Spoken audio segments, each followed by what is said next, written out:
शास्त्र हैं, पर अष्टावक्र गीता जैसा शास्त्र नहीं।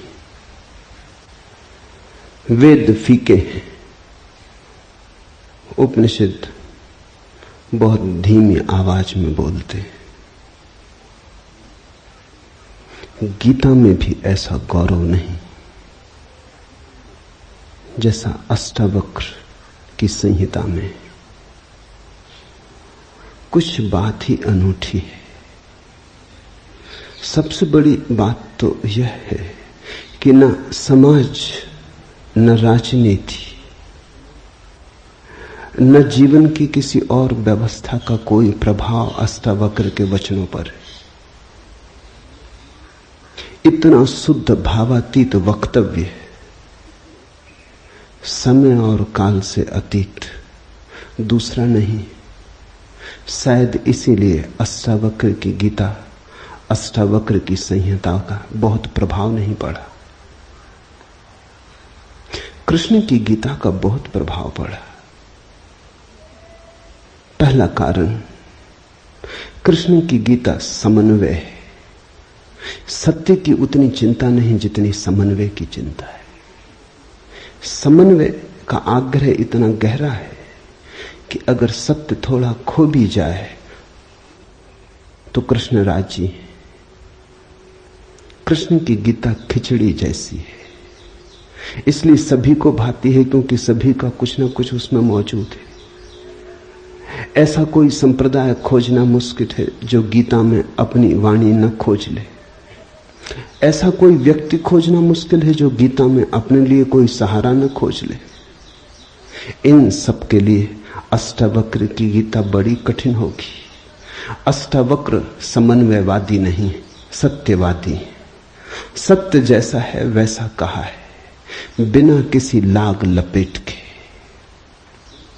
सुनने वाले की चिंता नहीं, सुनने वाला समझेगा नहीं समझेगा इसकी भी चिंता नहीं।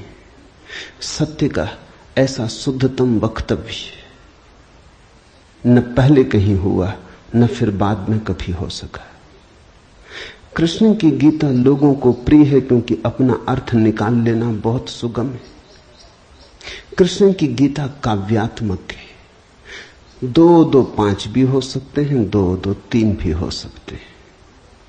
अष्टावक्र के साथ कोई खेल संभव नहीं, वहां 2-2 4 ही होते। अष्टावक्र का वक्तव्य शुद्ध गणित का वक्तव्य है।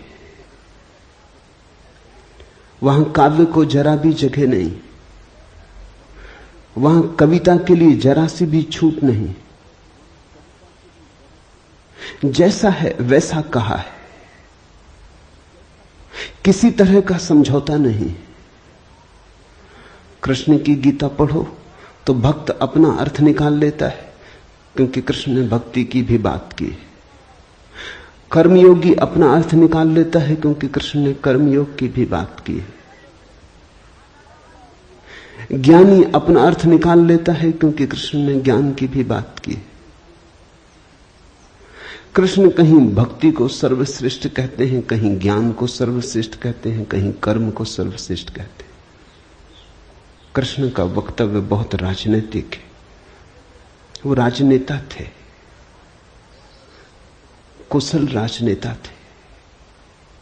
सिर्फ राजनेता थे इतना ही कहना उचित नहीं, कुटिल राजनीतिज्ञ थे, डिप्लोमेट थे।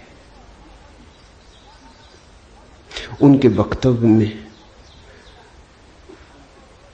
बहुत सी बातों का ध्यान रखा गया, इसलिए सभी को गीता भा जाती है। इसलिए तो गीता पर हजारों टीकाएं हैं, अष्टावक्र पर कोई चिंता नहीं करता। क्योंकि अष्टावक्र के साथ राजी होना हो तो तुम्हें अपने को छोड़ना पड़ेगा। बेशर्त तुम अपने को न ले जा सकोगे, तुम पीछे रहोगे तो ही जा सकोगे। कृष्ण के साथ तुम अपने को ले जा सकते हो। कृष्ण के साथ तुम्हें बदलने की कोई भी जरूरत नहीं। कृष्ण के साथ तुम मौजू पड़ सकते हो। इसलिए सभी सांप्रदायिकों ने कृष्ण की गीता पर टीकाएं लिखी। शंकर ने, रामानुज ने, निम्बार्क ने, बल्लभ ने, सबने अपने अर्थ निकाल लिए। कृष्ण ने कुछ ऐसी बात कही है जो बहुअर्थी है, इसलिए मैं कहता हूं काव्यात्मक है। कविता में से मन चाहे अर्थ निकल सकते हैं। कृष्ण का वक्तव्य ऐसा है जैसे वर्षा में बादल घिरते, जो चाहो देख लो। कोई देखता है हाथी की सूंड, कोई चाहे गणेश जी को देख ले। किसी को कुछ भी नहीं दिखाई पड़ता, वो कहता कहां की फिजूल बातें कर रहे हो, बादल है, धुआं, इसमें कैसी आकृतियां देख रहे हो। पश्चिम में वैज्ञानिक मन के परीक्षण के लिए स्याही के धब्बे ब्लॉटिंग पेपर पर डाल देते हैं और व्यक्ति को कहते हैं देखो इसमें क्या दिखाई पड़ता है। व्यक्ति गौर से देखता है, उसे कुछ ना कुछ दिखाई पड़ता है। वहां कुछ भी नहीं, सिर्फ ब्लॉटिंग पेपर पर स्याही के धब्बे बेतरतीब फेंके गए, सोच विचार के भी फेंके नहीं गए हैं, ऐसे ही बोतल उड़ेल दी है। लेकिन देखने वाला कुछ ना कुछ खोज लेता है। जो देखने वाला खोजता है वो उसके मन में, वो आरोपित कर लेता। तुमने भी देखा होगा, दीवार पर वर्षा का पानी पड़ता है, लकीरें खिंच जाती, कभी आदमी की शक्ल दिखाई पड़ती, कभी घोड़े की शक्ल दिखाई पड़ती। तुम जो देखना चाहते हो आरोपित कर लेते हो। रात के अंधेरे में कपड़ा टंगा है, भूत प्रेत दिखाई पड़ जाते। कृष्ण की गीता ऐसी ही है, जो तुम्हारे मन में है दिखाई पड़ जाएगा। तो शंकर ज्ञान देख लेते हैं, रामानुज भक्ति देख लेते हैं, तिलक कर्म देख लेते हैं, और सब अपने घर प्रसन्नचित्त लौट आते कि ठीक कृष्ण वही कहते हैं जो हमारी मान्यता है। इमर्सन ने लिखा है कि एक बार एक पड़ोसी प्लेटो की किताबें उनसे मांग के ले गया। अब प्लेटो 2000 साल पहले हुआ और दुनिया के थोड़े से अनूठे विचारकों में से एक। कुछ दिनों बाद इमर्सन ने कहा किताबें पढ़नी हो तो वापस करने। वो पड़ोसी लौटा गया। इमर्सन ने पूछा कैसी लगी। उस आदमी ने कहा कि ठीक इस आदमी प्लेटो के विचार मुझसे मिलते जुलते। कई दफे तो मुझे ऐसा लगा कि इस आदमी को मेरे विचारों का पता कैसे चल गया। प्लेटो 2000 साल पहले हुआ है। इसको शक हो रहा है कि इसने कहीं मेरे विचार तो नहीं चुरा लिए। कृष्ण में ऐसा शक बहुत बार होता है। इसलिए कृष्ण पर सदियां बीत गईं, टीकाएं चलती जाती, हर सदी अपना अर्थ खोज लेती है, हर व्यक्ति अपना अर्थ खोज लेता है। कृष्ण की गीता स्याही के धब्बों जैसी एक कुशल राजनीतिज्ञ का वक्तव्य है। अष्टावक्र की गीता में तुम कोई अर्थ ना खोज पाओगे। तुम अपने को छोड़ के चलोगे तो ही अष्टावक्र की गीता स्पष्ट होगी। अष्टावक्र का सुस्पष्ट संदेश है, उसमें जरा भी तुम अपनी व्याख्या ना डाल सकोगे। इसलिए लोगों ने टीकाएं नहीं लिखी। टीका लिखने की जगह नहीं है, तोड़ने मड़ोड़ने का उपाय नहीं है, तुम्हारे मन के लिए सुविधा नहीं है कि तुम कुछ डाल दो। अष्टावक्र ने इस तरह से वक्तव्य दिया है कि सदियां बीत गई, उस वक्तव्य में कोई कुछ जोड़ नहीं पाया, घटा नहीं पाया। बहुत कठिन है ऐसा वक्तव्य देना। शब्द के साथ ऐसी कुशलता बड़ी कठिन है। इसलिए मैं कहता हूं एक अनूठी यात्रा तुम शुरू कर रहे हो। अष्टावक्र में राजनीतिज्ञों की कोई उत्सुकता नहीं, न तिलक की, न अरविंद की, न गांधी की, न विनोबा की, किसी की कोई उत्सुकता नहीं, क्योंकि तुम अपना खेल न खेल पाओगे। तिलक को उकसाना है देशभक्ति, उठाना है कर्म का ज्वार। कृष्ण की गीता सहयोगी बन जाती। कृष्ण हर किसी को कंधा देने को तैयार है। कोई भी चला लो गोली उनके कंधे पर रख के, वो राजी। कंधा उनका, पीछे छिपने की तुम्हें सुविधा है, और उनके पीछे से गोली चलाओ तो गोली भी बहुमूल्य मालूम पड़ती। अष्टावक्र किसी को कंधे पे हाथ भी नहीं रखने देते।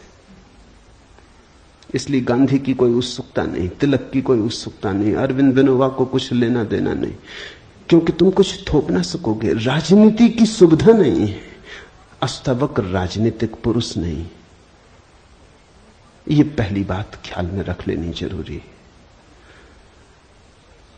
ऐसा सुस्पष्ट खुले आकाश जैसा वक्तव्य जिसमें बादल है ही नहीं, तुम कोई आकृति देख ना पाओगे, आकृति छोड़ोगे, सब बनोगे निराकार, अरूप के साथ जोड़ोगे संबंध, तो अष्टावक्र समझ में आएंगे।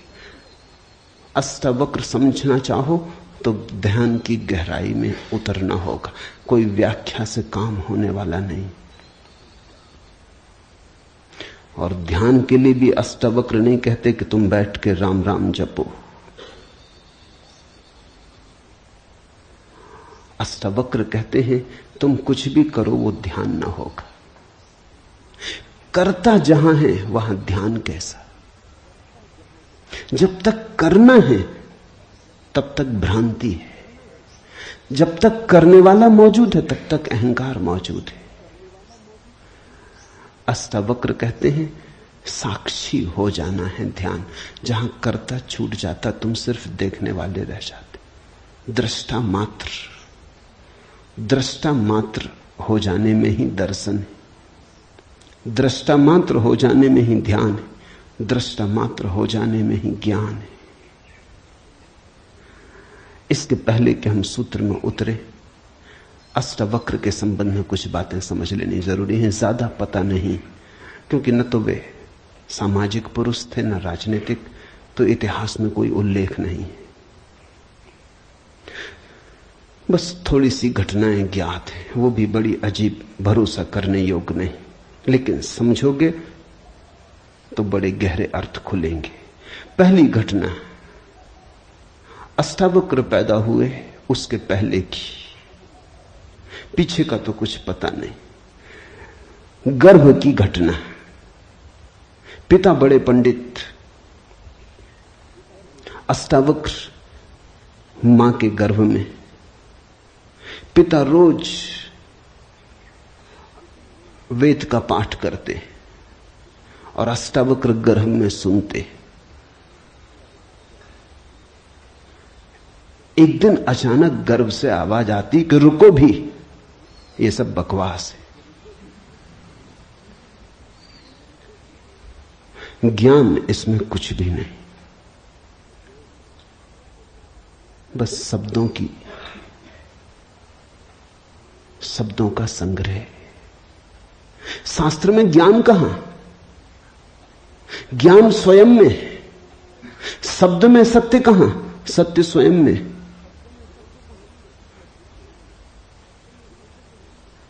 पिता स्वभावतः नाराज हुए। एक तो पिता, फिर पंडित,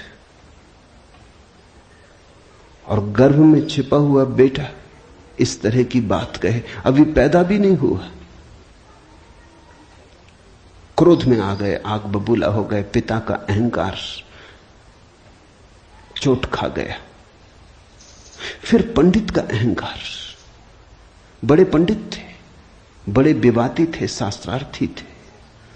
क्रोध में अभिशाप दे दिया कि जब पैदा होगा तो 8 अंगों से टेढ़ा होगा, इसलिए नाम अष्टावक्र। 8 जगह से कुबड़े पैदा हुए, 8 जगह से ऊंट की भांति इर्छे तिरछे।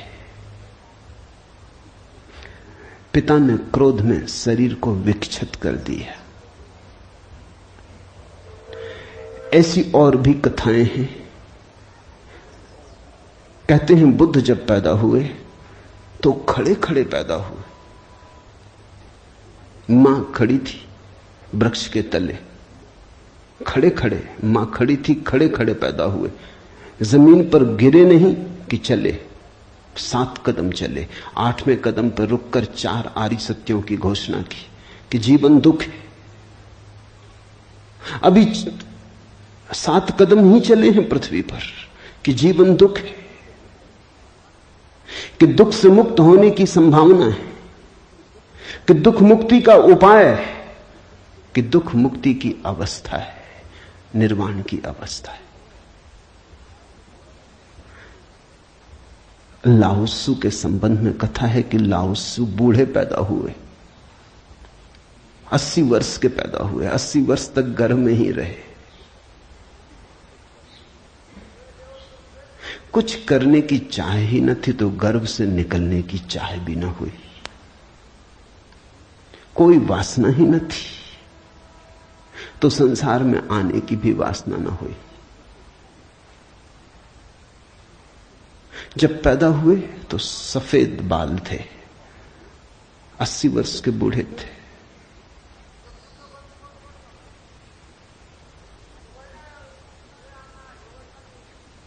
जरथुस्त्र के संबंध में कथा है कि जब जरथुस्त्र पैदा हुए तो पैदा होते से ही खिलखिला के हंसे, मगर इन सबको मात कर दिया अष्टावक्र ने।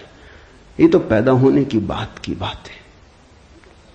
अष्टावक्र ने अपना पूरा वक्तव्य दे दिया पैदा होने के पहले।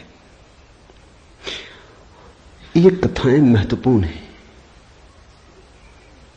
इन कथाओं में इन व्यक्तियों के जीवन की सारी सार संपदा है, निचोड़ है। बुद्ध ने जो जीवन भर में कहा उसका निचोड़। बुद्ध ने अष्टांगिक मार्ग का उपदेश दिया तो 7 कदम चले, 8वें पर रुक गए। 8 अंग है कुल। पहुंचने की अंतिम अवस्था है सम्यक समाधि।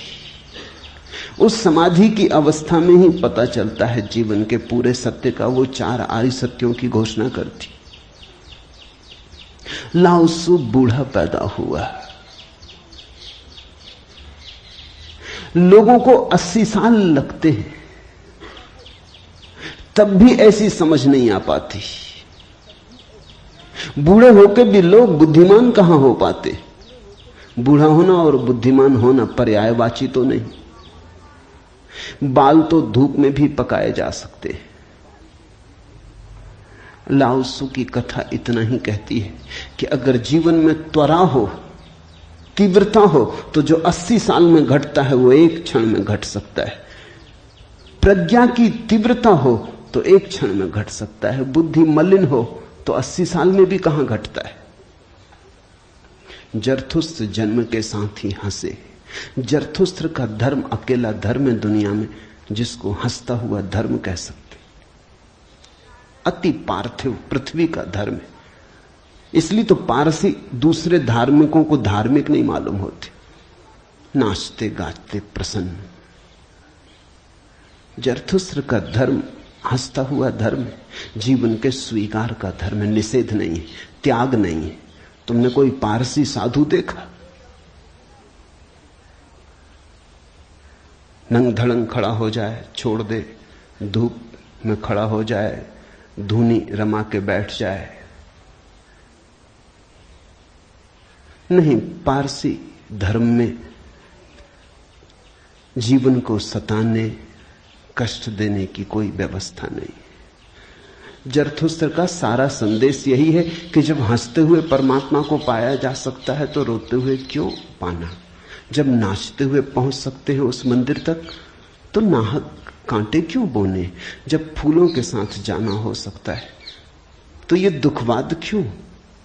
इसलिए ठीक है, प्रतीक ठीक है कि जरथुस्त्र पैदा होते हंसे। इन कथाओं में इतिहास मत खोजना, ऐसा हुआ है ऐसा नहीं है,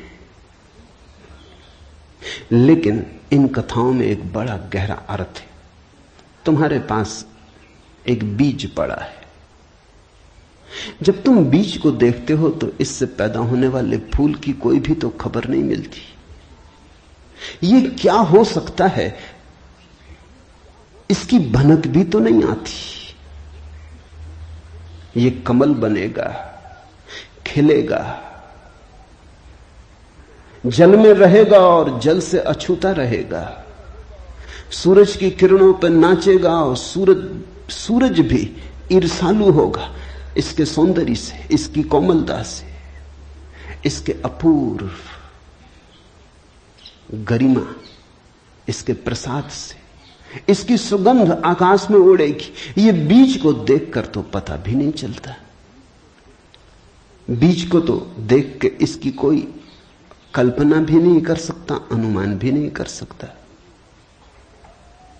लेकिन एक दिन यह घटता है। तो दो तरह से हम सोच सकते हैं। या तो हम बीज को पकड़ लें जोर से और हम कहें जो बीज में दिखाई नहीं पड़ा वो कमल में भी घट नहीं सकता। ये भ्रम है, ये धोखा है, ये झूठ है। जिनको हम तर्कनिष्ठ कहते हैं, संदेहशील कहते हैं, उनका यही आधार है। वो कहते हैं जो बीज में नहीं दिखाई पड़ा वो फूल में हो नहीं सकता, कहीं भ्रांति हो रही है। इसलिए संदेहशील व्यक्ति बुद्ध को मान नहीं पाता, महावीर को स्वीकार नहीं कर पाता, जीसस को अंगीकार नहीं कर पाता, क्योंकि वो कहते हैं हमने जाना इनको। जीसस अपने गांव में आए, बड़े हैरान हुए, गांव के लोगों ने कोई चिंता ही न की। जीसस का वक्तव्य है कि पैगंबर की अपने गांव में पूजा नहीं होती। कारण क्या रहा होगा, क्यों नहीं होती गांव में पूजा पैगंबर की? गांव के लोगों ने बचपन से देखा, बड़े ही जोसेफ का लड़का है, लकड़ियां ढोते देखा, रिंदा चलाते देखा, लकड़ियां चीरते देखा, पसीने से लथपथ देखा, सड़कों पर खेलते देखा, झगड़ते देखा। गांव के लोग इसे बचपन से जानते हैं, बीज की तरह देखा। आज अचानक ये हो कैसे सकता है कि परमात्मा का पुत्र हो गए? नहीं, जिसने बीज को देखा है वो फूल को मान नहीं पाता। वो कहता है जरूर धोखा होगा, बेईमानी होगी, ये आदमी पाखंडी है। बुद्ध अपने घर वापस लौटे तो पिता, सारी दुनिया को जो दिखाई पड़ रहा था वो पिता को दिखाई नहीं पड़ा। सारी दुनिया अनुभव कर रही थी एक प्रकाश, दूर दूर तक खबरें जा रही थी, दूर देशों से लोग आने शुरू हो गए थे। लेकिन जब वापस बुद्ध घर आए 12 साल बाद, तो पिता ने कहा मैं तुझे अभी भी क्षमा कर सकता हूं, यद्यपि तूने काम तो बुरा किया है, सताया तो तूने हमें, अपराध तो तूने किया, लेकिन मेरे पास पिता का हृदय, मैं माफ कर दूंगा, द्वार तेरे लिए खुले, मगर फेंक ये भिक्षा का पात्र, हटा ये भिक्षु का वेश, ये सब नहीं चलेगा। तो वापस लौटा, ये राज्य तेरा है, मैं बूढ़ा हो गया, इसको कौन संभालेगा? हो गया बचपना बहुत, अब बंद करो ये सब खेल। बुद्ध ने कहा कृपा कर मुझे देखें तो, जो गया था वो वापस नहीं आया है, ये कोई और ही आया है। जो आपके घर पैदा हुआ था वही वापस नहीं आया है, ये कोई और ही आया है, बीज फूल होके आया है। गौर से तो देखो। पिता ने कहा तू मुझे सिखाने चला है, पहले दिन से जब तू पैदा हुआ था तब से तुझे जानता हूं। किसी और को धोखा देना, किसी और को समझा लेना, भ्रम में डाल देना, मुझे तू भ्रम में न डाल पाएगा। मैं फिर कहता हूं, मैं तुझे भली भांति जानता हूं, मुझे कुछ सिखाने को चेष्टा मत कर, क्षमा करने को मैं राजी हूं। बुद्ध ने कहा आप और मुझे जानते हैं, मैं तो स्वयं को भी नहीं जानता था, अभी अभी किरणें उतरी हैं और स्वयं को जाना। क्षमा करे, लेकिन यह मुझे कहना ही पड़ेगा कि जिसको आपने देखा वो मैं नहीं हूं, और जहां तक आपने देखा वो मैं नहीं हूं। बाहर बाहर आपने देखा, भीतर आपने कहां देखा? मैं आपसे पैदा हुआ हूं, लेकिन आपने मुझे निर्मित नहीं किया। मैं आपसे आया हूं जैसे एक रास्ते से कोई राहगीर आता है, लेकिन रास्ता और राहगीर का क्या लेना देना? कल रास्ता कहने लगे कि मैं तुझे पहचानता हूं, तू मेरे हिस्से तो होकर आया। ऐसे ही आप कह रहे हैं, आपके पहले भी मैं था, जन्मों जन्मों से मेरी यात्रा चल रही, आपसे गुजरा जरूर, ऐसा मैं औरों से भी गुजरा हूं, और भी मेरे पिता थे, और भी मेरी माताएं थी, लेकिन मेरा होना बड़ा अलग थलग है, कठिन है, बहुत अति कठिन है। अगर बीज देखा तो फूल पे भरोसा नहीं आता। एक तो ढंग है अश्रद्धालु का, तर्कवादी का, संदेहशील का, कि वो कहता है बीज को हम पहचानते हैं तो फूल हो नहीं सकता, हम कीचड़ को जानते हैं, उस कीचड़ से कमल हो कैसे सकता है। सब गलत, सपना होगा, भ्रांति होगी, किसी मोहजाल में पड़ गए होगे, किसी ने धोखा दे दिया, कोई जादू, कोई तिलिस्म। एक तो ये रास्ता है। एक रास्ता है श्रद्धालु का, प्रेमी का, भक्त का, सहानुभूति से भरे हृदय का। वो फूल को देखता है और फूल से पीछे की तरफ यात्रा करता है। वो कहता है जब फूल में ऐसा सुगंध हुई, जब फूल में ऐसी विभा प्रकट हुई, जब फूल में ऐसी प्रतिभा, जब फूल में ऐसा कुंवारापन दिखा, तो जरूर बीज में भी रहा होगा। क्योंकि जो फूल में हुआ है वो बीज में न हो तो हो ही नहीं सकता। ये सारी कथाएं घटी हैं ऐसा नहीं।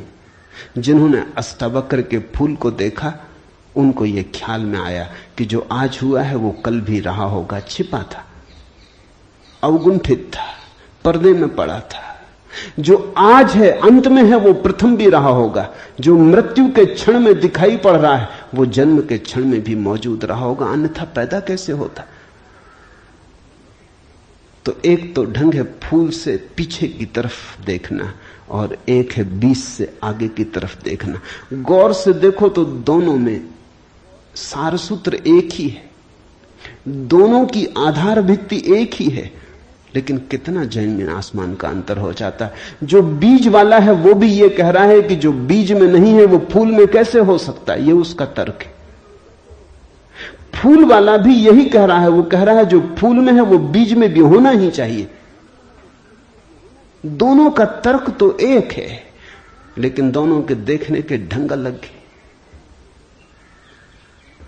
बड़ी अड़चन। मुझसे कोई पूछता था कि आपके साथ बचपन में बहुत लोग पढ़े होंगे, स्कूल में, कॉलेज में, वे दिखाई नहीं पड़ते। वे कैसे दिखाई पड़ सकते? उनको बड़ी अड़चन है, वो भरोसा नहीं कर सकते, अति कठिन है उन्हें। कल ही मेरे पास रायपुर से किसी ने एक अखबार भेजा, श्री हरशंकर परसाई ने एक लेख मेरे खिलाफ लिखा है। वो मुझे जानते हैं, कॉलेज के दिनों से जानते हैं, हिंदी के मूर्धन्य व्यंग लेखक हैं। मेरे मन में उनकी कृतियों का आदर है। लेख में उन्होंने लिखा है कि जबलपुर की हवा में कुछ खराबी है, यहां धोखेबाज और धूर्ती पैदा होते, जैसे रजनीश, महेश योगी, मुंदड़ा, 3 नाम उन्होंने गिनाए। धन्यवाद उनका, कम से कम मेरा नाम नंबर 1 तो गिनाया। इतनी याद तो रखी, एकदम बिसार नहीं दिया, बिल्कुल भूल गए हो ऐसा नहीं। लेकिन अड़चन स्वाभाविक है, सीधी साफ है, मैं उनकी बात समझ सकता हूं। यह असंभव है बीज को देखा तो फूल में भरोसा। फिर जिन्होंने फूल को देखा उन्हें बीज में भरोसा मुश्किल हो जाता है। तो सभी महापुरुषों की जीवन कथाएं 2 ढंग से लिखी जाती हैं। जो उनके विपरीत हैं वो बचपन से यात्रा शुरू करते हैं, जो उनके पक्ष में है वो अंत से यात्रा शुरू करते हैं और बचपन की तरफ जाते हैं। दोनों एक अर्थ में सही है, लेकिन जो बचपन से यात्रा करके अंत की तरफ जाते हैं वो वंचित रह जाते हैं। उनका सही होना उनके लिए आत्मघाती है। जो अंत से यात्रा करते हैं और पीछे की तरफ जाते हैं वो धन्यभागी हैं, क्योंकि बहुत कुछ उन्हें अनायास मिल जाता है जो कि पहले तर्कवादियों को नहीं मिल पाता। अब न केवल मैं गलत मालूम होता हूं, मेरे कारण जबलपुर तक की हवा उनको गलत मालूम होती। कुछ भूल हवा पानी में होनी चाहिए। यदि मैं उनको कहना चाहूंगा जबलपुर को कोई हक नहीं है मेरे संबंध में हवा पानी को अच्छा या खराब तय करने का। जबलपुर से मेरा कोई बहुत नाता नहीं है, थोड़े दिन वहां था, महेश योगी भी थोड़े दिन वहां थे, उनका भी कोई नाता नहीं। हम दोनों का नाता किसी और जगह से है। उस जगह के लोग इतने सोए हैं कि उन्हें अभी खबर ही नहीं है। महेश योगी और मेरा जन्म पास ही पास हुआ, दोनों गाडरवाड़ा के आसपास पैदा हुए। उनका जन्म चिचली में हुआ, मेरा जन्म कुचवाड़े में हुआ। अगर हवा पानी खराब है तो वहां का होगा। इसका दुख गाडरवाड़ा को होना चाहिए, कभी होगा, या सुख। जबलपुर को इसमें बीच में आना नहीं चाहिए। लेकिन मन कैसे तर्क रचता है। अब जो अष्टावक्र की कथा को देखेगा वो सुनते से ही कह देगा गलत, असंभव। ये तो कथा जिन्होंने लिखी है उनको भी पता है कि कहीं कोई गर्व से बोलता है। वो तो केवल इतना कह रहे हैं कि जो आखिर में प्रकट हुआ वो गर्भ में मौजूद रहा होगा। जो वाणी आखिर में खिली वो किसी न किसी गहरे तल पर गर्भ में भी मौजूद रही होगी, अन्यथा खिलती कहां से, आती कहां से? सुनने से थोड़ी कुछ आता है, हर चीज के पीछे कारण है। नहीं देख पाए हो हम, लेकिन था तो मौजूद। ये सारी कथाएं इसी का सूचक देती हैं। अष्टावक्र के संबंध में दूसरी बात जो ज्ञात है वो है जब वे 12 वर्ष के थे। बस 2 ही बातें ज्ञात हैं। तीसरी उनकी अष्टावक्र गीता है, या कुछ लोग कहते हैं अष्टावक्र संहिता। जब वे 12 वर्ष के थे तो एक बड़ा विशाल शास्त्रार्थ जनक ने रचा। जनक सम्राट थे और उन्होंने सारे देश के पंडितों को निमंत्रण दिया और उन्होंने 1000 गायें राजमहल के द्वार पर खड़ी कर दी और उन्होंने गायों के सींगों पर सोना मढ़ दिया और हीरे जवाहरात लटका दिए और कहा जो भी विजेता होगा वो इन गायों को हाँक के ले जाए। बड़ा विवाद हुआ। अष्टावक्र के पिता भी उस विवाद में गए। खबर आई सांझ होते होते कि पिता हार रहे हैं। सबसे तो जीत चुके थे, वंदिन नाम के एक पंडित से हारे जा रहे हैं। ये खबर सुन के अष्टावक्र भी राजमहल पहुंच गया। सभा सजी थी, विवाद अपनी आखिरी चरम अवस्था में था, निर्णायक घड़ी करीब आती थी। पिता के हारने की स्थिति बिल्कुल पूरी तय हो चुकी थी। अब हारे तब हारे की अवस्था थी। अष्टावक्र दरबार में भीतर चला गया। पंडितों ने उसे देखा, महापंडित इकट्ठे थे। उसका 8 अंगों से टेढ़ा मेढ़ा शरीर, वो चलता तो भी देख के लोगों को हंसी आती। उसका चलना भी बड़ा हास्यास्पद था। सारी सभा हंसने लगी। अष्टावक्र भी खिल के हंसा। जनक ने पूछा, और सब हंसते हैं वो तो मैं समझ गया क्यों हंसते, लेकिन बेटे तू क्यों हंसा?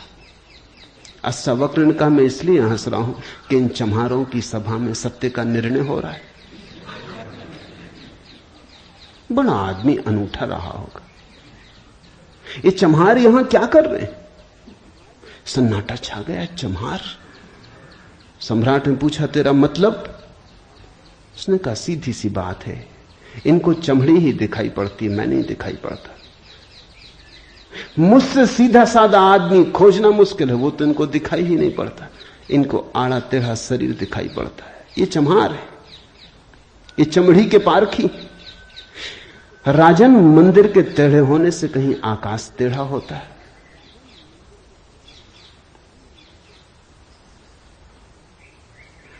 घड़े के फूटे होने से कहीं आकाश फूटता है? आकाश तो निर्विकार है। मेरा शरीर टेढ़ा मेढ़ा है, लेकिन मैं तो नहीं। ये जो भीतर बसा है इसकी तरफ तो देखो। इससे तुम सीधा साधा और कुछ खोज ना सकोगे।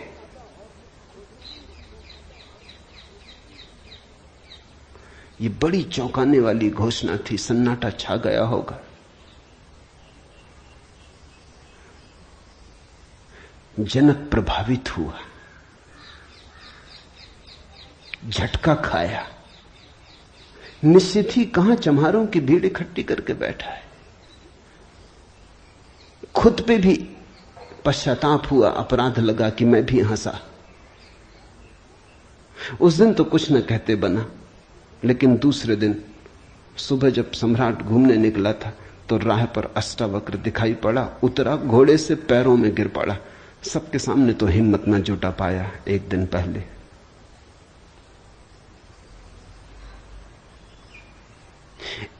पहले तो कहा था, बेटे तू क्यों हंसता है?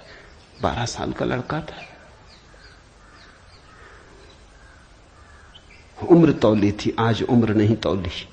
आज घोड़े से उतर गया, पैर पर गिर पड़ा, साष्टांग दंडवत,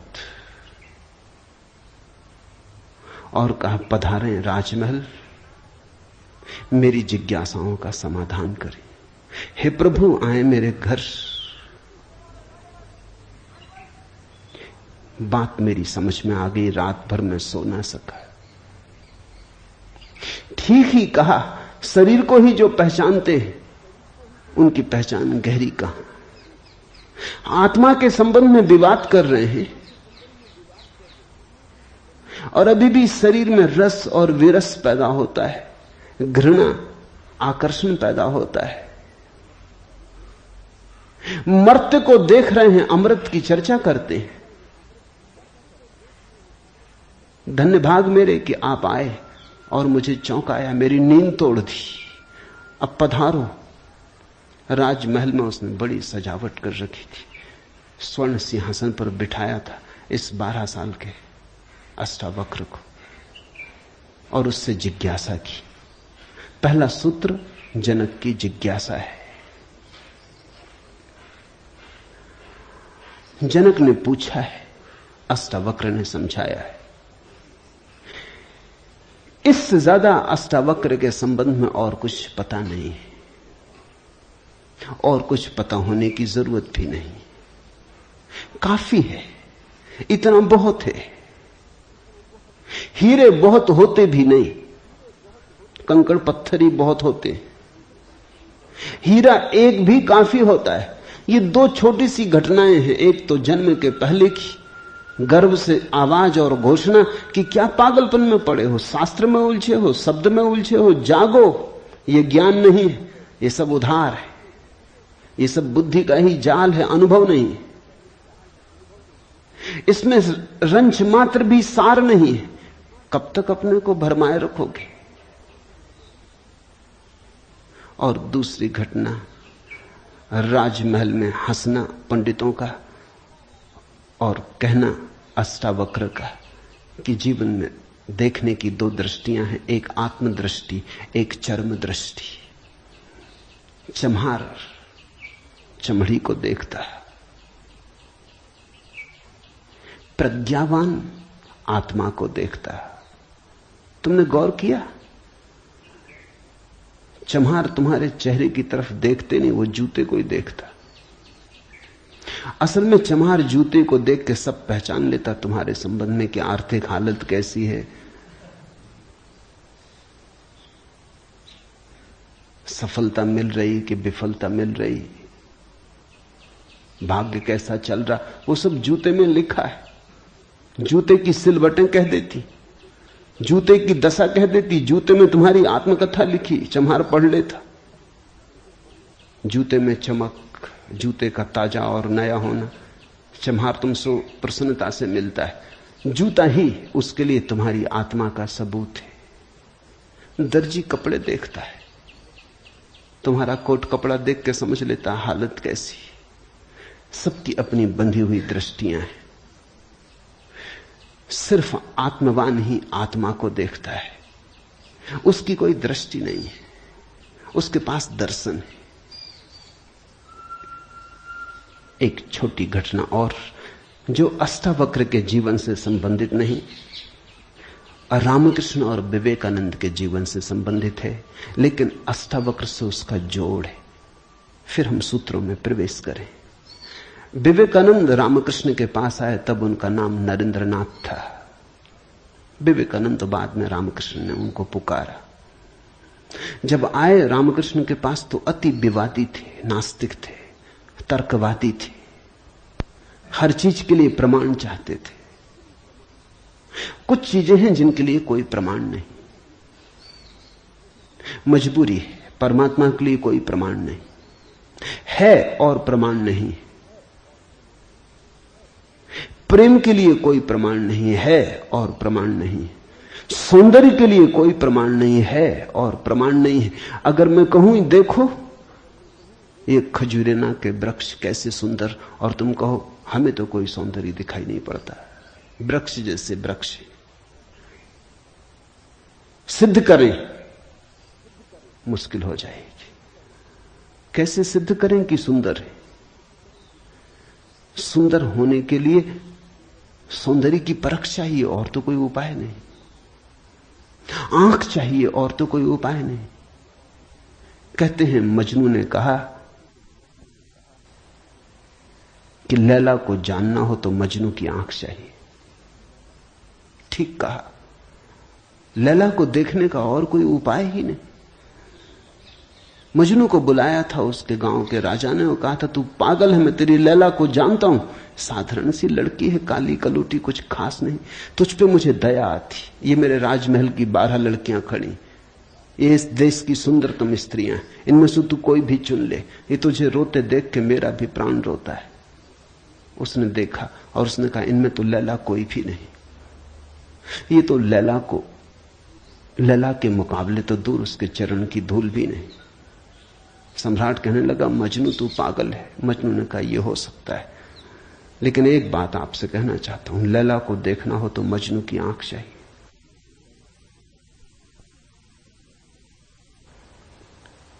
ठीक कहा मजनू ने। अगर वृक्षों के सौंदर्य को देखना हो तो कला की आंख चाहिए और कोई प्रमाण नहीं।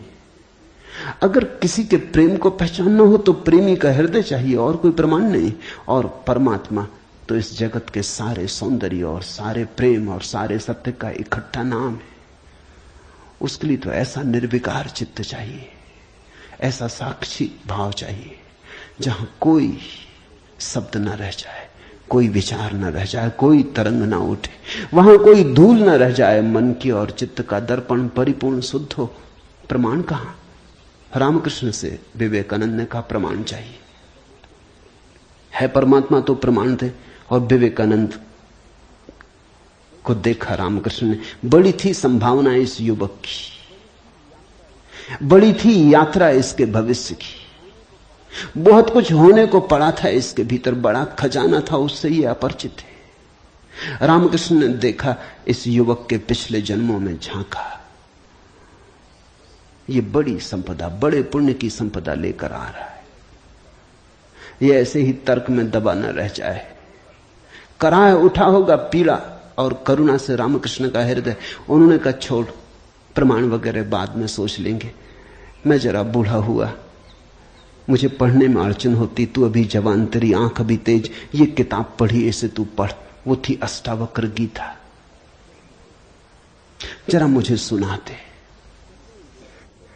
कहते हैं विवेकानंद को इसमें तो कुछ अड़चन न मालूम पड़ी। यह आदमी कुछ ऐसी तो कोई खास बात नहीं मांग रहा है। 2-4 सूत्र पढ़े और एक घबराहट और रोआ रोआ कपने लगा। और विवेकानंद ने कहा मुझसे नहीं पढ़ा जाता। रामकृष्ण ने कहा पढ़ भी, इसमें हर्ज क्या है, तेरा क्या बिगाड़ लेगी ये किताब, तू जवान है अभी, तेरी आंख अभी ताजी, और मैं बूढ़ा हुआ, मुझे पढ़ने में दिक्कत होती, और ये किताब मुझे पढ़नी तो तू पढ़ के सुना दे। कहते हैं उस किताब को सुनाते सुनाते ही विवेकानंद डूब गए। रामकृष्ण ने देखा इस व्यक्ति के भीतर बड़ी संभावना है, बड़ी शुद्ध संभावना है, जैसी एक बोधिसत्व की होती, जो कभी न कभी बुद्ध होना जिसका निर्णीत है, आज नहीं कल भटके कितना ही, बुद्धत्व जिसके पास चला आ रहा है। क्यों अष्टावक्र की गीता रामकृष्ण ने कही कि तू पढ़ के मुझे सुना दे? क्योंकि इससे ज्यादा शुद्धतम वक्तव्य और कोई नहीं। ये शब्द भी अगर तुम्हारे भीतर पहुंच जाएं तो तुम्हारी सोई हुई आत्मा को जगाने लगेंगे। ये शब्द तुम्हें तरंगायित करेंगे, ये शब्द तुम्हें आह्लादित करेंगे, ये शब्द तुम्हें झकझोरेंगे। इन शब्दों के साथ क्रांति घटित हो सकती।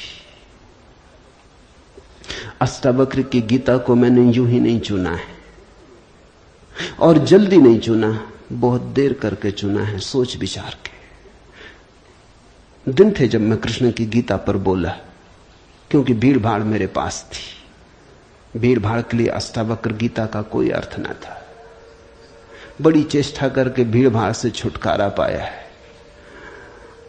अब तो थोड़े से विवेकानंद यहां हैं, अब तो उनसे बात करनी है जिनकी बड़ी संभावना है। उन थोड़े से लोगों के साथ मेहनत करनी है जिनके साथ मेहनत का परिणाम हो सकता है। अब हीरे तराशने, कंकड़ पत्थरों पर यह छेनी खराब नहीं करनी, इसलिए चुनी है अष्टावक्र की गीता। तुम तैयार हुए हो इसलिए चुनी। पहला सूत्र, जनक ने कहा, हे प्रभु, पुरुष ज्ञान को कैसे प्राप्त होता है, और मुक्ति कैसे होगी, और वैराग्य कैसे प्राप्त होगा, यह मुझे कहिए। एतत् मम ब्रूहि प्रभो, मुझे समझाएं प्रभु। 12 साल के लड़के से सम्राट जनक का कहना, हे प्रभु भगवान मुझे समझाएं। एतत् मम ब्रूहि, मुझे ना समझ को कुछ समझ दें,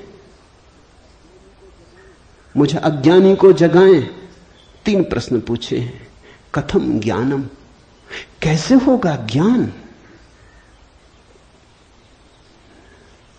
साधारणता तो हम सोचेंगे कि यह भी कोई पूछने की बात है, किताबों में भरा पड़ा है। जनक भी जानता था किताबों में भरा पड़ा है वो ज्ञान नहीं, वो केवल ज्ञान की धूल है, राख है। ज्ञान की ज्योति जब जलती है तो पीछे राख छूट जाती, राख इकट्ठी होती चली जाती, शास्त्र बन जाती। वेद राख है। कभी जलते हुए अंगारे थे, ऋषियों ने उन्हें अपनी आत्मा में जलाया था, फिर राख रह गए। फिर राख संयोजित की जाती, संग्रहित की जाती, सुव्यवस्थित की जाती।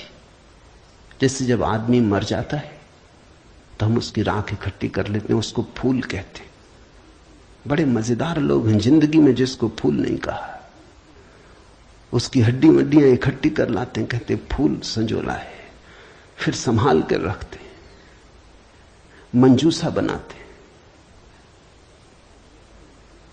जिसको जिंदगी में कभी फूल का आदर नहीं दिया, जिसको जिंदगी में कभी फूल की तरह देखा नहीं, जब मर जाता है आदमी पागल है, तब उसकी हड्डी को,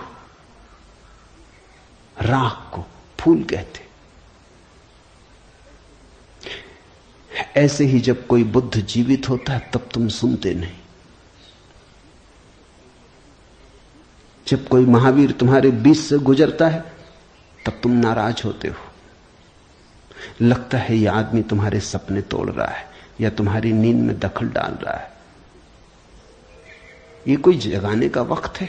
अभी अभी तो सपना आना शुरू हुआ था, अभी अभी तो जरा जीतना शुरू किया था जिंदगी में, अभी अभी तो दांव ठीक लगने लगे थे, तीर ठीक ठीक जगह पड़ने लगा था, और ये सज्जन आ गए। ये कहते हैं सब आसार है। अभी अभी तो चुनाव जीते थे, पद पे पहुंचने का रास्ता बना था, और ये महापुरुष आ गए। ये कहते हैं ये सब सपना है, इसमें कुछ सार नहीं, मौत आएगी सब छीन लेगी। और छोड़ो भी, जब मौत आएगी तब देखेंगे, बीच में तो इस तरह की बातें मत उठाओ। लेकिन जब महावीर मर जाते, बुद्ध मर जाते, तब उनकी राख को हम इकट्ठी कर लेते, फिर हम धम्म पद बनाते, वेद बनाते, फिर हम पूजा के फूल चढ़ाते। जनक भी जानता था कि शास्त्रों में सूचनाएं भरी पड़ी, लेकिन उसने पूछा कथम ज्ञानम, कैसे होगा ज्ञान? क्योंकि कितना ही जान लो, ज्ञान तो होता ही नहीं।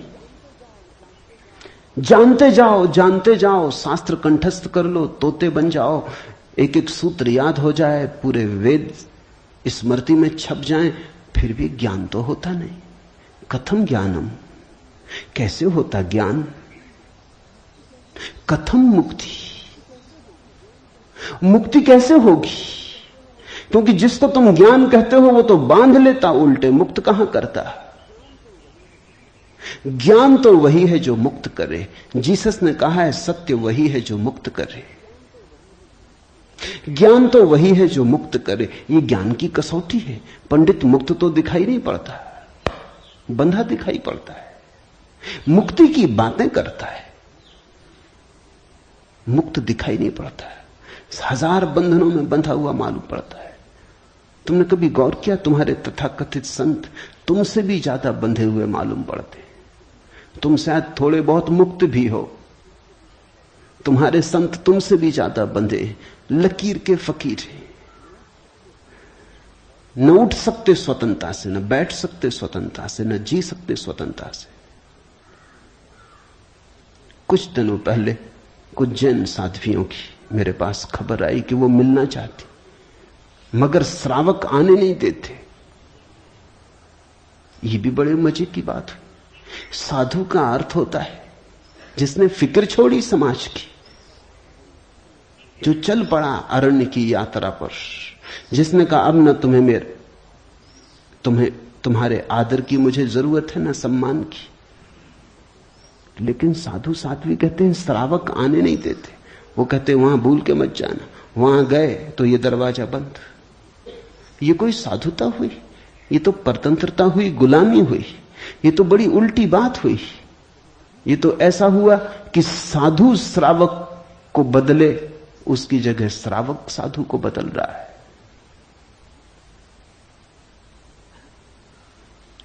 एक मित्र ने आके मुझे कहा, एक जैन साध्वी आपकी किताबें पढ़ती लेकिन चोरी से,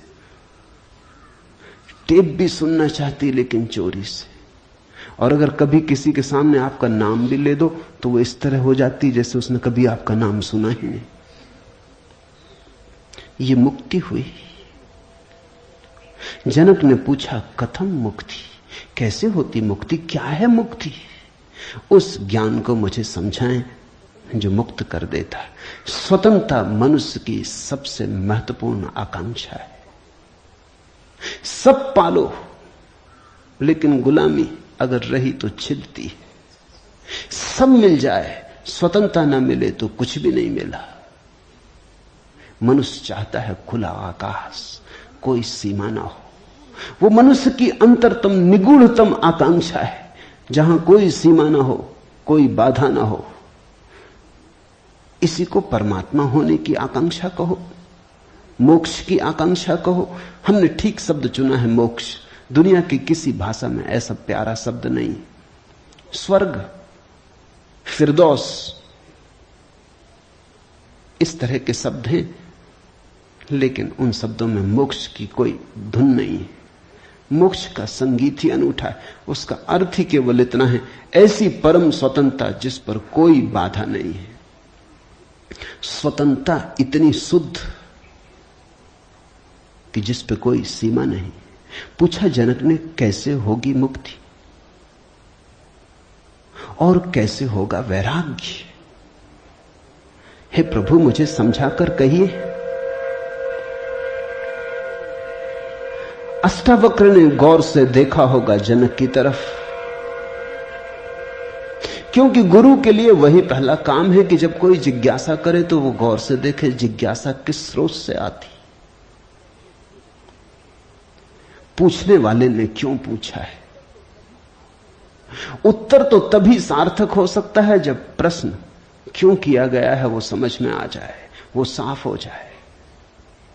ध्यान रखना, सद्ज्ञान को उपलब्ध व्यक्ति, सद्गुरु तुम्हारे प्रश्न का उत्तर नहीं देता, तुम्हें उत्तर देता है। तुम क्या पूछते हो इसकी फिक्र कम है, तुमने क्यों पूछा है, तुम्हारे पूछने के पीछे अंतर चेतन में छिपा हुआ जाल क्या है, तुम्हारे प्रश्नों की आड़ में वस्तुतः कौन सी आकांक्षा छिपी है?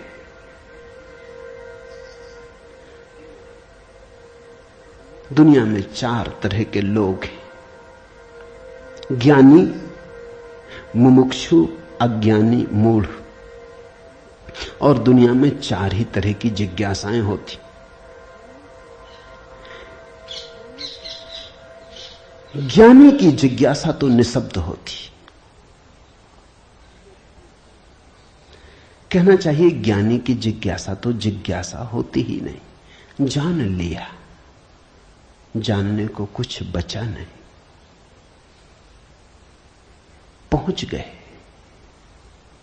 चित्त निर्मल हुआ, शांत हुआ, घर लौट आए, विश्राम में आ गए। तो ज्ञानी की जिज्ञासा तो जिज्ञासा जैसी होती ही नहीं। इसका यह अर्थ नहीं कि ज्ञानी सीखने को तैयार नहीं होता। ज्ञानी तो सरल छोटे बच्चे की भांति हो जाता है, सदा तत्पर सीखने को। जितना ज्यादा तुम सीख लेते हो उतनी ही सीखने की तत्परता बढ़ जाती। जितने तुम सरल और निष्कपट होते चले जाते हो उतने ही सीखने के लिए तुम खुल जाते हो। आए हवाएं तुम्हारे द्वार खुले पाती, आए सूरज तुम्हारे द्वार पर दस्तक नहीं देनी पड़ती, आए परमात्मा तुम्हें सदा तत्पर पाता है। ज्ञानी ज्ञान को संग्रहित नहीं करता। ज्ञानी सिर्फ ज्ञान की क्षमता को उपलब्ध होता है। इस बात को ठीक से समझ लेना, क्योंकि पीछे यह काम पड़ेगी। ज्ञानी का केवल इतना ही अर्थ है कि जो जानने के लिए बिल्कुल खुला है, जिसका कोई पक्षपात नहीं, जानने के लिए जिसके पास कोई पर्दा नहीं, जिसके पास जानने के लिए कोई पूर्व नियोजित योजना ढांचा नहीं। ज्ञानी का अर्थ है ध्यानी, जो ध्यानपूर्ण है। तो देखा होगा अष्टावक्र ने गौर से जनक में झांक के, ये व्यक्ति ज्ञानी तो नहीं, ये ध्यान को तो उपलब्ध नहीं हुआ है। अन्यथा इसकी जिज्ञासा मौन होती, उसमें शब्द ना होते। बुद्ध के जीवन में उल्लेख है,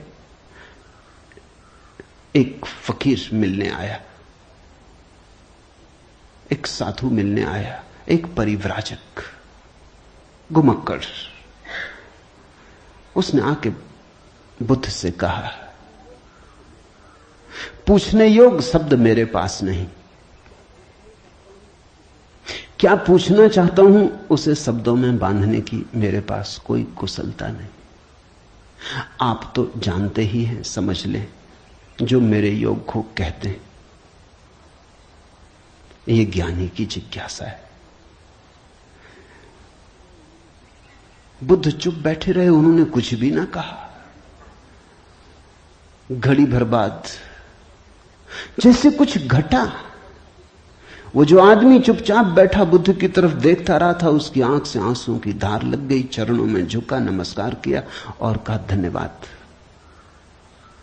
खूब धन्यभागी हूं, जो लेने आया था आपने दिया। उठ के चला भी गया।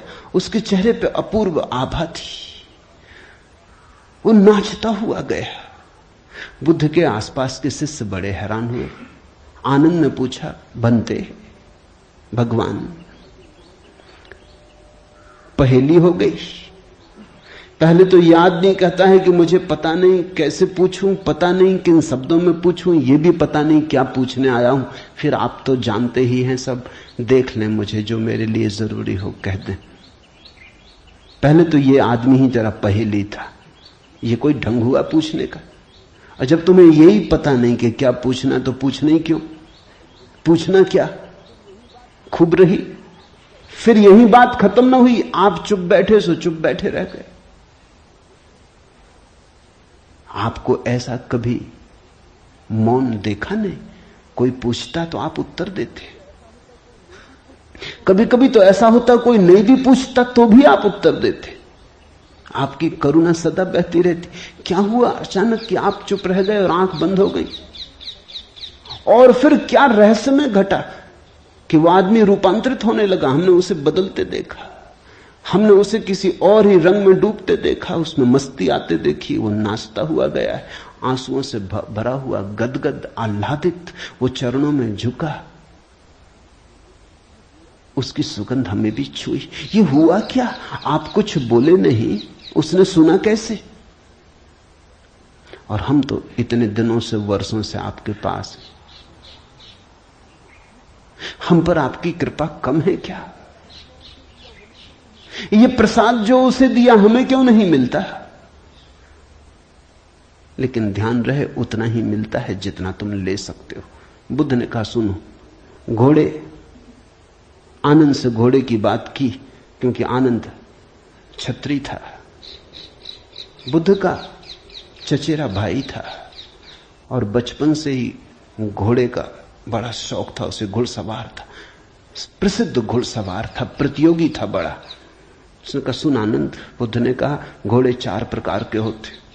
एक तो मारो भी तो भी टस से मस नहीं होते, रद्दी से रद्दी घोड़े, जितना मारो उतना ही हठ योगी हो जाते हैं, बिल्कुल हट बांध के खड़े हो जाते। तुम मारो तो वो जिद बना लेते हैं कि देखें कौन जीतता। फिर दूसरे तरह के घोड़े होते हैं, मारो तो चलते हैं, न मारो तो नहीं चलते, कम से कम पहले से बेहतर। फिर तीसरे तरह के घोड़े होते हैं, कोड़ा फटकारो, मारना काफी जरूरी नहीं, सिर्फ कोड़ा फटकारो, आवाज काफी। और भी कुलीन होते, दूसरे से भी बेहतर। फिर आनंद, तुझे जरूर पता होगा ऐसे भी घोड़े होते हैं कि कोड़े की छाया देख के भागते हैं, फटकारना भी नहीं पड़ता। ये ऐसा ही घोड़ा था, छाया काफी। अष्टावक्र ने देखा होगा गौर से,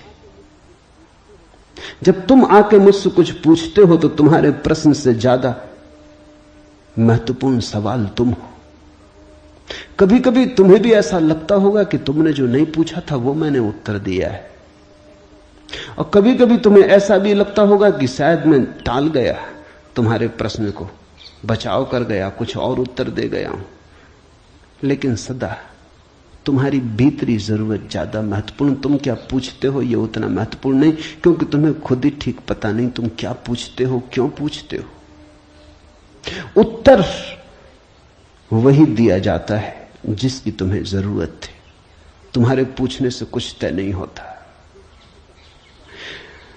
देखा होगा अष्टावक्र ने ज्ञानी तो नहीं है जनक, अज्ञानी है फिर क्या? अज्ञानी भी नहीं है, क्योंकि अज्ञानी तो अकड़ीला, अकड़ा से भरा होता है। अज्ञानी तो झुकना जानता ही नहीं।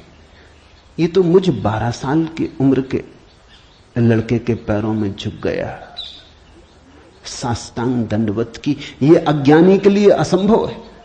अज्ञानी तो समझता है कि मैं जानता ही हूं, मुझे कौन समझाएगा। अज्ञानी अगर कभी पूछता भी है तो तुम्हें गलत सिद्ध करने को पूछता है, क्योंकि अज्ञानी तो ये मान के चलता है कि पता तो मुझे है ही, देखें इनको भी पता है या नहीं। अज्ञानी परीक्षा के लिए पूछता है। नहीं, इसकी आंखें जनक की तो बड़ी निर्मल है। मुझ 12 साल के अनजान अपरिचित लड़के को सम्राट होते हुए भी इसने कहा एतत् मम ब्रूहि प्रभु, हे प्रभु मुझे समझा के कहें। नहीं, ये विनयशील है, अज्ञानी तो नहीं। मूढ़ है क्या फिर? मूढ़ तो पूछते ही नहीं।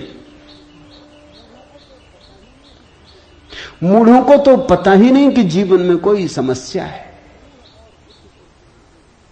मूढ़ और बुद्ध पुरुषों में एक समानता है, बुद्ध पुरुषों के लिए कोई समस्या नहीं रही, मूढ़ों के लिए अभी समस्या उठी ही नहीं। बुद्ध पुरुष समस्या के पार हो गए, मूढ़ अभी समस्या के बाहर है। मूढ़ तो इतना मूर्छित है कि उसे कहां सवाल कथम ज्ञानम, मूढ़ पूछेगा। कथम मुक्ति, मूढ़ पूछेगा कैसे होगा वैराग्य, मूढ़ पूछेगा असंभव। मूढ़ अगर पूछेगा भी तो पूछता है राग में सफलता कैसे मिलेगी। मूढ़ अगर पूछता भी है तो पूछता है संसार में और थोड़े ज्यादा दिन कैसे रहना हो जाए, मुक्ति नहीं। मूढ़ पूछता है बंधन सोने के कैसे बने, बंधन में हीरे जवाहरात कैसे जड़े। मूढ़ पूछता भी है तो ऐसी बातें पूछता है। ज्ञान, मूढ़ तो मानता ही नहीं कि ज्ञान हो सकता है, वो तो संभावना को स्वीकार नहीं करता। वो तो कहता कैसा ज्ञान। मूढ़ तो पशुवत जीता है। नहीं, ये जनक मूढ़ भी नहीं है, मुमुक्षु है। मुमुक्षु शब्द समझना जरूरी है। मोक्ष की आकांक्षा, मुमुक्षा। अभी मोक्ष के पास नहीं पहुंचा, ज्ञानी नहीं है। मोक्ष के प्रति पीठ करके नहीं खड़ा, मूढ़ नहीं है। मोक्ष के संबंध में कोई धारणाएं पकड़ के नहीं बैठा, अज्ञानी भी नहीं है, मुमुक्षु है। मुमुक्षु का अर्थ है सरल है इसकी जिज्ञासा, न मूढ़ता से अपवित्र हो रही है, न अज्ञानपूर्ण धारणाओं से विकृत हो रही है। शुद्ध है इसकी जिज्ञासा, सरल चित्त से पूछा है। अष्टावक्र ने कहा, हे प्रिय, यदि तू मुक्ति को चाहता है तो विषयों को विष के समान छोड़।